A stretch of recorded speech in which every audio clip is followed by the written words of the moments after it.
Present teacher. Welcome back champions. हम लोगों ने ऑलरेडी दो लॉज को देख लेकर रखा है, ओके, लॉज ऑफ एक्सपोनेंट्स को, ओके। और इस क्लास में हम लोग बाकी के जो लॉज हैं उसको हम लोग देखेंगे, ओके। और स्टार्ट करने से पहले, इसको एक्सप्लेन करने से पहले मैं दो तीन चीजें, ये बातों को क्लियर कर देना चाहूंगा। देखिए, इतने सारे लॉज हैं तो हम लोग कभी कभी थोड़ा सा से घबरा जाते हैं कि इतने सारे लॉज हैं, कैसे हमें याद रहेगा, कंफ्यूज हो जाएंगे, राइट। तो मैं आपको ये बताना पाऊंगा कि इसीलिए कि समझना बहुत जरूरी है, अंडरस्टूड। अगर केवल आप याद कर लेंगे कि ये फॉर्मूला होता है तो आपका काम आसान नहीं होगा। काम आसान तभी होगा जब आप उसको समझेंगे, उसको कैसे यूज करते हैं वो समझेंगे और तब याद करेंगे, ठीक है। तो आपको बहुत ज्यादा दिन तक आपको क्या रहेगा, वो कंटिन्यू आपको रहेगा, वो माइंड में आपको बैठा रहेगा और कंफ्यूजन नहीं होगा आपको, ओके। तो मैं आपको सजेस्ट करूंगा कि वीडियोस देखें और कंप्लीटली, ओके, और कैसे यूज करते हैं उसको आप क्लियरली समझें, ओके। सेकेंड चीज मैं आपको ये बोलना चाहूंगा कि बेसिकली मैं चाहता हूं कि आप ऑलरेडी इतने बड़े हो चुके हैं। मैं कोशिश करूंगा क्या कि इस लेक्चर को मैं दो पार्ट्स में डिवाइड करूं।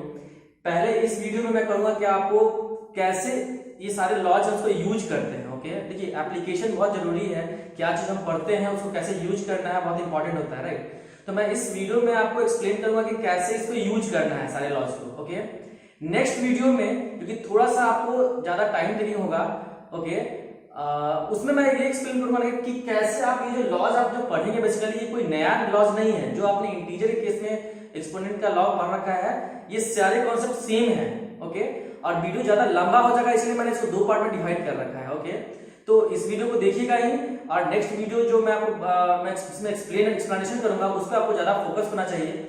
बेसिकली उस सेकंड जो लेक्चर में इसके सीरीज में वीडियो बनाऊंगा उसमें मैं आपको और ज्यादा क्लियर हो जाएगा कि कैसे जो आपने जो ऑलरेडी ये सारे लॉ जो पढ़ रखे हैं बेसिकली इंटीजर के केस में, ओके, ये सारे लॉ ही जो है वो रैशनल नंबर के केस में ही अप्लाई होते हैं। ज्यादा डिफरेंस नहीं होता है, ओके। कहीं कहीं पे थोड़ी बहुत चेंजेस होती हैं, ओके। इसलिए आपको जो आपने पढ़ रखा है जो ऑलरेडी इंटीजर के केस में, वही सेम चीज आपको रैशनल नंबर में यूज करना है, ओके। तो मेरे साथ बने रखिएगा, ओके। चलिए स्टार्ट करते हैं हम लोग थर्ड लॉ को। तो थर्ड लॉ ये बोलता है कि P upon Q to the power m। Basically ये रैशनल नंबर है, किसी रैशनल नंबर का पावर m और सेकंड रैशनल नंबर का पावर n। यहाँ पे क्या है, देखिए, पहला रैशनल नंबर और सेकंड रैशनल नंबर क्या है, दोनों सेम है और पावर डिफरेंट है, ओके। तो बोल रहा है कि अगर सेम रैशनल नंबर हो और पावर डिफरेंस हो तो जब डिवाइड करते हैं ना तो उसको हम इस तरह से लिख देते हैं, ठीक है ना। कैसे लिखते हैं हम लोग, 1 upon P upon Q to the power n minus m when n equals greater than m, okay, n greater than m, okay। now second law जो मैंने आपको बताया था वो सेम यही लॉ था, बस मैंने यहाँ पे ये नहीं लिख रखा था कि when m is बेसिकली जो सेकंड लॉ मैंने पढ़ाया है उसमें कंडीशन क्या है, m greater than n, okay. Now मेरे हिसाब से जो सेकंड लॉ है और थर्ड लॉ है दोनों सेम है, कोई डिफरेंस नहीं है। बस आपको थोड़ा सा ज्यादा एक्सप्लेनेशन करने के लिए, हाँ, जिनको नहीं समझ में आता है वो याद कर सकते हैं कि भाई अगर n बड़ा हो m से तो हम लोग इस तरह से डायरेक्ट लिख सकते हैं, ओके। बट मैं आपको बार बार बोलूंगा कि याद नहीं करना है, आपको अंडरस्टैंड करना है। और जब आप सेकंड लॉ अंडरस्टैंड कर जाएंगे आपको तो लगेगा कि ये थर्ड लॉ भी कोई नया लॉ नहीं है, सेम लॉ है, ओके, अंडरस्टूड। तो नेक्स्ट वीडियो हम लोग ये सारी चीज देखेंगे कि कैसे ये जो ये थर्ड लॉ है वो सेकंड लॉ की तरह ही है, ओके। तो चलिए यहाँ पे एग्जांपल कुछ देख लेते हैं हम, ठीक है ना। तो यहाँ पे दिया हुआ है question, first rational number two the power 5 divided by second rational number two the power 8, okay. और ये फर्स्ट और सेकंड रैशनल नंबर दोनों क्या है, सेम है, अंडरस्टूड। तो जब दोनों सेम हो तो कह रहे हैं कि हम लोग इसका ऐसे लिखते हैं 1 अपॉन, अब देखिए यहाँ पे p बेसिकली क्या है, तो p जो है ऊपर वाला न्यूमरेटर है, तो न्यूमरेटर को मैं लिख दूंगा, डिनोमिनेटर क्या है, q है, यहाँ पे क्या है 7 है, 7 में लिख दूंगा, पावर। अब यहाँ पे n क्या है, बेसिकली डिवीजन के बाद वाला जो नंबर का पावर जो है वो n है, तो यहाँ पे n क्या है, यहाँ पे 8 है, माइनस m क्या है, ये वाला है, राइट। तो यहाँ पे मैं 5 राइट कर दूंगा, ओके। तो ये बराबर हो जाएगा क्या, 1 upon minus 2 upon 7 to the power 3 हो जाएगा, अंडरस्टूड। इस तरह से हम लोग इसको लिख सकते हैं, अंडरस्टूड। अब इसको सिंपलीफाई कैसे करेंगे, हम लोग लिखेंगे इक्वल्स टू 1 अपॉन, ये पावर में सब, देखिए मैं चीज और बोलना चाहूंगा, रैशनल नंबर जो होता है ना is nothing but two integers getting divided. For example अगर मैं कोई रैशनल नंबर लिखता हूं -5 अपॉन 7, नाउ रैशनल नंबर के डेफिनेशन में क्या बोला गया है कि p और q क्या होना चाहिए, वो इंटीजर होना चाहिए, राइट। तो बेसिकली हम लोग कर, और ये इसका मतलब क्या है, डिवीजन, राइट। बेसिकली इसका मतलब डिवीजन ही होता है। इसका मतलब क्या हो गया कि पहले रैशनल नंबर को आप दूसरे रैशनल नंबर से डिवाइड कर रहे हैं, और इसी को हम क्या बोलते हैं, it's a rational number, right. तो रैशनल नंबर से क्या होता है, दो इंटीजर्स का डिवीजन फॉर्म होता है, राइट। तो ये चीज बहुत बहुत इंपॉर्टेंट है कि रैशनल कोई नया नंबर एक्चुअली है, बेसिकली क्या है, टू इंटीजर्स का डिवीजन है, अंडरस्टूड। तो हम लोग बेसिकली जो सारे काम जो करेंगे ना, हम लोग इंटीजर की तरह ही करेंगे, ठीक है। क्या करेंगे, मान लीजिए अगर ये दो इंटीजर है, डिवाइड कर रहे हैं, और इसका पावर मान लीजिए मैं 5 लिख दे रहा हूं, ओके। तो देखिएगा यहाँ पे आप देखिएगा तो इसमें आपको पता चलेगा कि ये जो है बेसिकली इस वाले कॉन्सेप्ट को लेके फॉलो कर रहा है। यहाँ पे क्या हो रहा है, बेसिकली ये दिया हुआ है a अपॉन b, ये दोनों a और b क्या था, यहाँ पे इंटीजर था, और m क्या था, यहाँ पे होल नंबर था, राइट। तो यहाँ पे a और b है, यहाँ पे a क्या है बेसिकली -5 है, और b क्या है 7 है, दोनों इंटीजर है। तो इसको हम लोग ऐसे राइट कर सकते हैं। इसका मतलब हम लोग इसको कैसे लिख सकते हैं, हम लोग इसको हम लोग लिख सकते हैं -5 to the power 5 upon 7 to the power 5, ऐसे लिख सकते हैं हम लोग। समझ में आया आपको बात। तो बेसिकली मैं जो ये मैंने फॉर्मूला लिख रखा है इसलिए ताकि आपको इसको रेफरेंस लेकर के आप जो है कोई भी रैशनल नंबर का लॉ जो है आप यूज कर सकते हैं, सॉल्व कर सकते हैं, अंडरस्टूड। तो यहाँ पे सेम केस आपका यहाँ पे है, ठीक है। तो अगर मैं इसको लिखूं मैं, तो यहाँ पे क्या हो जाएगा, दिस इज इक्वल्स टू, अब इसको मैं यहाँ ब्रेक कर दूंगा तो -2 to the power 3 upon 7 to the power 3, okay. समझ में आ रहा होगा। अब देखिए एक चीज और देखिए, अगर फ्रैक्शन के केस में आप पढ़े होंगे कि 1 डिवाइडेड बाय 2/3 मान लीजिए ये है, इसका मतलब क्या हो गया, this is nothing but 1 divided by 2/3, right. इसी को मैंने इस तरह से लिखा है, इसी को इस तरह से लिखते हैं हम लोग, right. This is nothing but 1, ये डिवीजन क्या करते हैं हम लोग, मल्टीप्लाई करते हैं और इसका रेसिप्रोकल लिख देते हैं हम लोग, तो 3/2 हो जाता है। फ्रैक्शन के केस में आपने पढ़ा है, राइट। तो ये क्या होता है 1 into 3/2। तो जब आप इसको और इसको कंपैरिजन करेंगे तो मुझे क्या हो रहा है, जब मान लीजिए मुझे यहां से डायरेक्ट यहां पे आना है, मुझे ये दोनों नहीं काम करना है, मान लीजिए ये हम दोनों का नहीं करना, मुझे डायरेक्ट यहां से लिखना था। तो इसलिए हो क्या रहा है कि 2/3 था ना, इसका जो नीचे डिनोमिनेटर का जो डिनोमिनेटर था, ये ऊपर जाके क्या हो जा रहा है, न्यूमरेटर बन जा रहा है। इसलिए ये 3 कहां पे आ जा रहा है, ये ऊपर में आ जाता है, राइट। तो सेम कांसेप्ट यहां पे अप्लाई होगा आपको।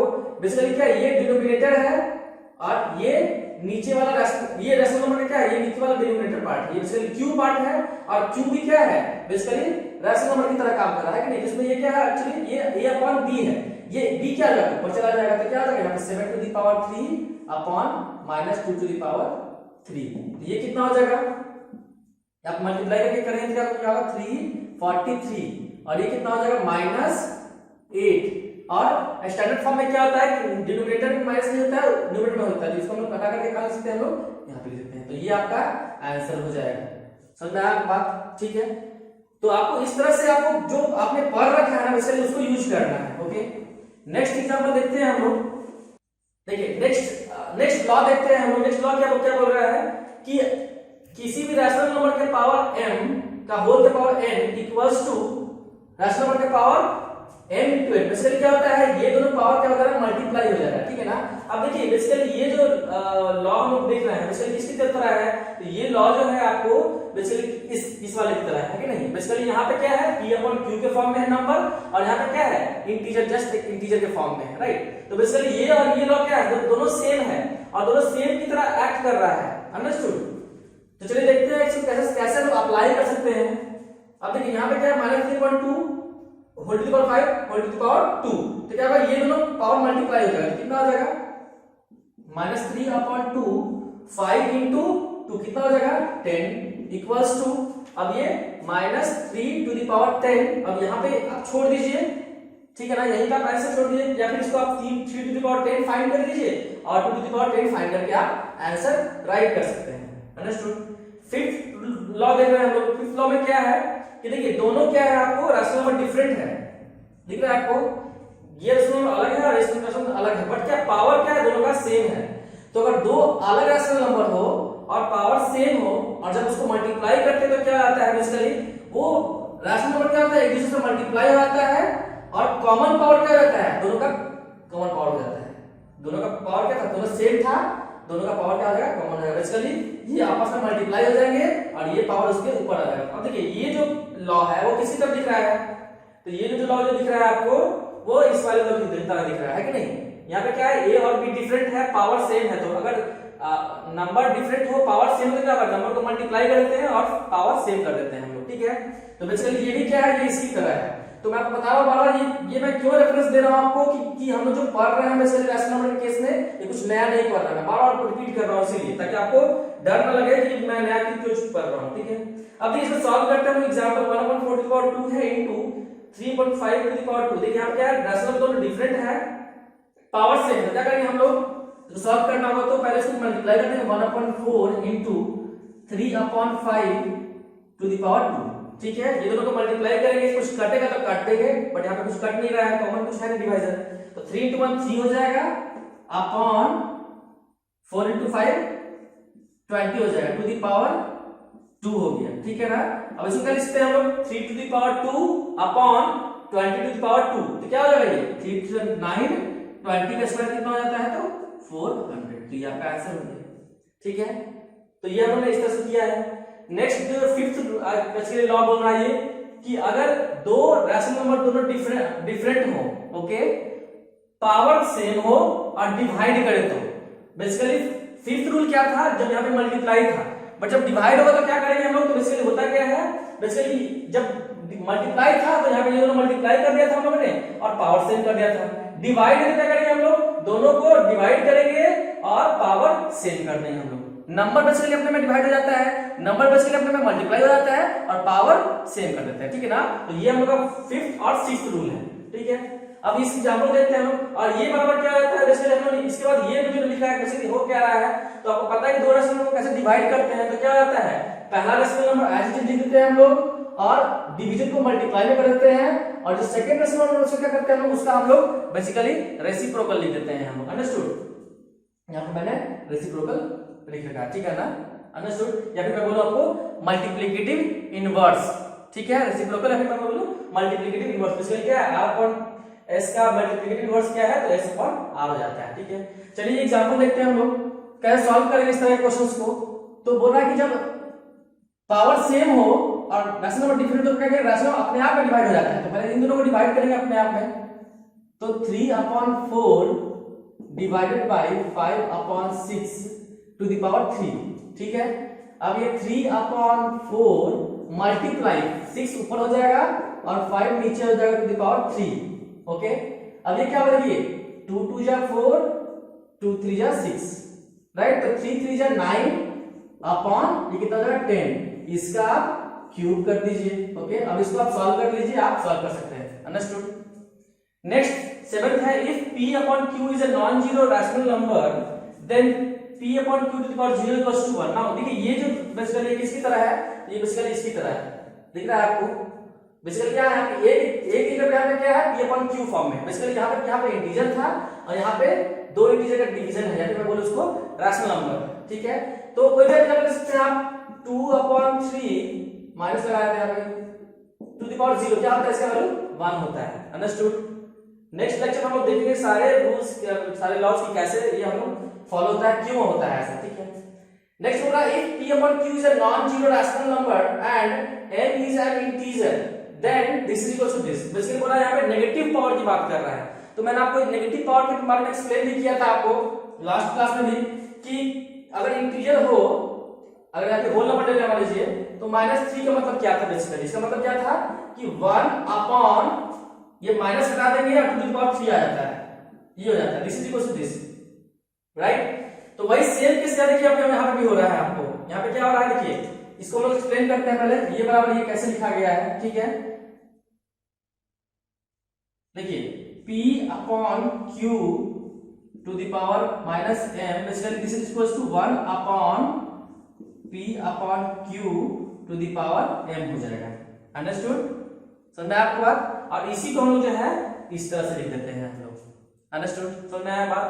कैसे करते हैं नेक्स्ट क्लास में हम लोग ऑलरेडी सीखेंगे इसको, ठीक है। चलिए एक एग्जांपल ले लेते हैं हम लोग, मान लीजिए -2/3 टू द पावर -3 है, -3 कैसे, तो कैसे करेंगे हम लोग, सॉल्व कैसे करेंगे हम लोग, तो -2 सॉरी ये क्या हो जाएगा, देखिए यहाँ पे क्या हो रहा है, डिनोमिनेटर बन जा रहा है, राइट, और माइनस साइन हट जा रहा है पावर से, तो यहाँ पे डिनोमिनेटर न्यूमरेटर हो जाएगा और पावर से माइनस हट जाएगा। अब इसको सॉल्व कर देंगे हम लोग, तो ये क्या होगा 3 टू द पावर 3 कितना हो जाएगा 27 upon minus 2 to the power 3 कितना हो जाएगा -8, माइनस क्या है ऊपर आ जाएगा, यहां से हम लोग हटा देंगे स्टैंडर्ड फॉर्म में। तो ये आपका आंसर हो गया। ओके, तो आई होप कि आपको ये सारे रूल्स जो आपने पढ़े बेसिकली आपको कैसे यूज करना है ये आप समझ गए होंगे, ठीक है ना। नेक्स्ट लेक्चर में हम लोग समझेंगे कि ये बेसिकली होता कैसे है, क्योंकि वो भी जानना जरूरी है, क्योंकि जो ज्यादा जो टफ क्वेश्चंस जो बेसिकली बनते हैं ना वो इसी से बनते हैं। अगर आपको ये समझ में आ जाए कि बेसिकली ये होता कैसे है। ओके, तो नेक्स्ट लेक्चर बहुत इंपॉर्टेंट है। Okay, thank you.